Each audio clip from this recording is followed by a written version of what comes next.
अब आपको शिव महापुराण के मुताबिक एक खास उपाय बता रही हूँ। ये उपाय रात में करना है। इसकी एक कथा भी है, वो भी जानिए। इस उपाय को करने वाला और कथा को जानने वाला धनवान बनता है। छोटा सा उपाय है, शिवलिंग के पास रोज रात को लगाएं दीपक। पुराने समय से ही ऐसी परंपराएं हैं कि जिनका पालन करने पर सभी सुखों की प्राप्ति होती है। इन प्रथाओं का पालन न करने पर कई समस्याओं का सामना करना पड़ सकता है। शुभ फलों की प्राप्ति के लिए एक परंपरा है कि रोज रात के समय शिवलिंग के समक्ष दीपक लगाना चाहिए। इस उपाय के पीछे एक प्राचीन कथा बताई गई है। वो ये, गुणनिधि नाम का एक शख्स था। वो बहुत गरीब था और वो भोजन की खोज में लगा हुआ था। इस खोज में रात हो गई और वो एक शिव मंदिर में पहुंच गया। गुणनिधि ने सोचा कि उसे रात्रि में विश्राम करना चाहिए, किसी भी मंदिर में जाके सो जाना चाहिए। रात के समय वहाँ बहुत अंधेरा हो गया। इस अंधकार को दूर करने के लिए उसने शिव मंदिर में अपनी कमीज जलाई और रात के समय भगवान शिव के समक्ष प्रकाश करने से उस व्यक्ति को अगले जन्म में देवताओं के कोषाध्यक्ष कुबेर देव का पद प्राप्त हुआ। इस कथा के अनुसार ही शाम के समय शिव मंदिर में दीपक जलाने वाले व्यक्ति को अपार धन संपत्ति ऐश्वर्य की प्राप्ति होती है। इसीलिए नियमित रूप से रात के समय किसी भी शिवलिंग के सामने दीपक लगाना चाहिए। दीपक लगाते समय ओम नमः शिवाय मंत्र का जाप करना चाहिए। आइए बात करते हैं आज की स्पेशल एस्ट्रो टिप का। देखिए, आज मैंने सैलरी बढ़ाने की बात करी, तो जाहिर है जो आपको टिप दूंगी वो भी सैलरी से रिलेटेड दूंगी।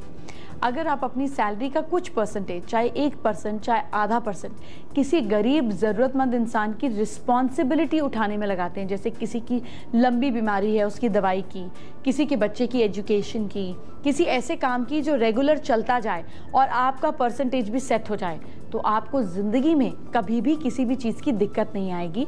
क्योंकि जब आप रिस्पॉन्सिबिलिटी से अपनी इनकम को शेयर करते हैं तो आपके पास कमी होने का सवाल ही नहीं आता। मेरी क्लास में आपका स्वागत है। आपकी हथेली में कुछ ऐसे निशान होते हैं जो शुभ होते हैं और कुछ ऐसे निशान होते हैं जो अशुभ होते हैं। आज आपको दोनों के बारे में बताने वाली हूँ।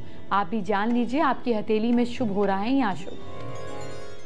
हस्तरेखा के शुभ संकेत ये हैं कि अगर किसी व्यक्ति की हथेली में सूर्य रेखा से निकलकर कोई भी रेखा गुरु पर्वत की ओर जाती है तो वो सरकारी अधिकारी बनता है। यहाँ से रेखा यहाँ जाती है, इधर रिंग फिंगर से इंडेक्स फिंगर पर जाती है तो वो बड़ा अधिकारी बनता है। अगर हथेली में शुक्र पर्वत शुभ हो और इस पर अशुभ लक्षण ना हो तो उसकी सेहत अच्छी रहती है। ये एरिया साफ हो तो अच्छा रहता है। शुक्र पर्वत, ये वाला जो पार्ट है ना, इसको कहते हैं। अगर यहाँ पे कोई कटपट के निशान नहीं है, जाल नहीं बनता है, क्रिस क्रॉस नहीं है, क्लीन और उठा हुआ एरिया है, तो ये बहुत अच्छा माना जाता है। अच्छी सेहत, अच्छी मेंटल हेल्थ को भी दिखाता है। शुक्र पर्वत के आसपास जीवन रेखा होकर अगर बुध पर्वत की ओर जाने वाली रेखा को स्वास्थ्य रेखा कहते हैं। मतलब ये जो कनेक्शन है इसको जो है स्वास्थ्य रेखा कहते हैं। बुध पर्वत सबसे छोटी उंगली के नीचे का हिस्सा होता है। नाखून एकदम साफ दिखाई देते हैं तो शुभ लक्षण है। अगर इस पर नाखूनों पर कोई भी दाग धब्बा निशान ना हो तो ये अच्छा लक्षण माना जाता है, लेकिन इस पर अगर कोई दाग धब्बा हो तो आपकी खराब सेहत की ओर इशारा करता है।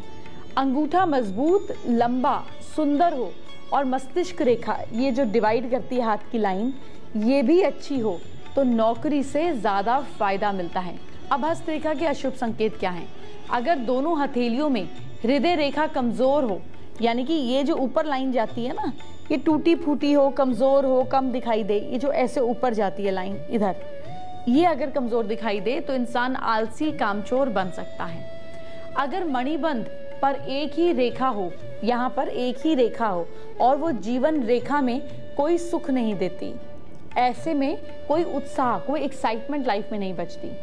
हथेली के दोनों मंगल पर्वत दबे हों, ये हिस्सा भी दबा हो और ये हिस्सा भी दबा हो, अंगूठे के बिल्कुल ऊपर ये हिस्सा भी दबा हो और ये इस इधर ऊपर का हिस्सा ये भी दबा हो, तो आपकी लाइफ में कोई उपलब्धि, कोई विल पावर वाला काम आप नहीं कर पाते। ये लोग किसी भी काम में एनर्जी को नहीं दिखाते और पीछे रह जाते हैं। किसी की हथेली में भाग्य रेखा के पास धन यानी कि प्लस का निशान हो, यहाँ पर भाग्य रेखा के पास प्लस का निशान हो तो ये लोग कष्ट प्राप्त करते हैं, यानी कि क्रॉस बन गया।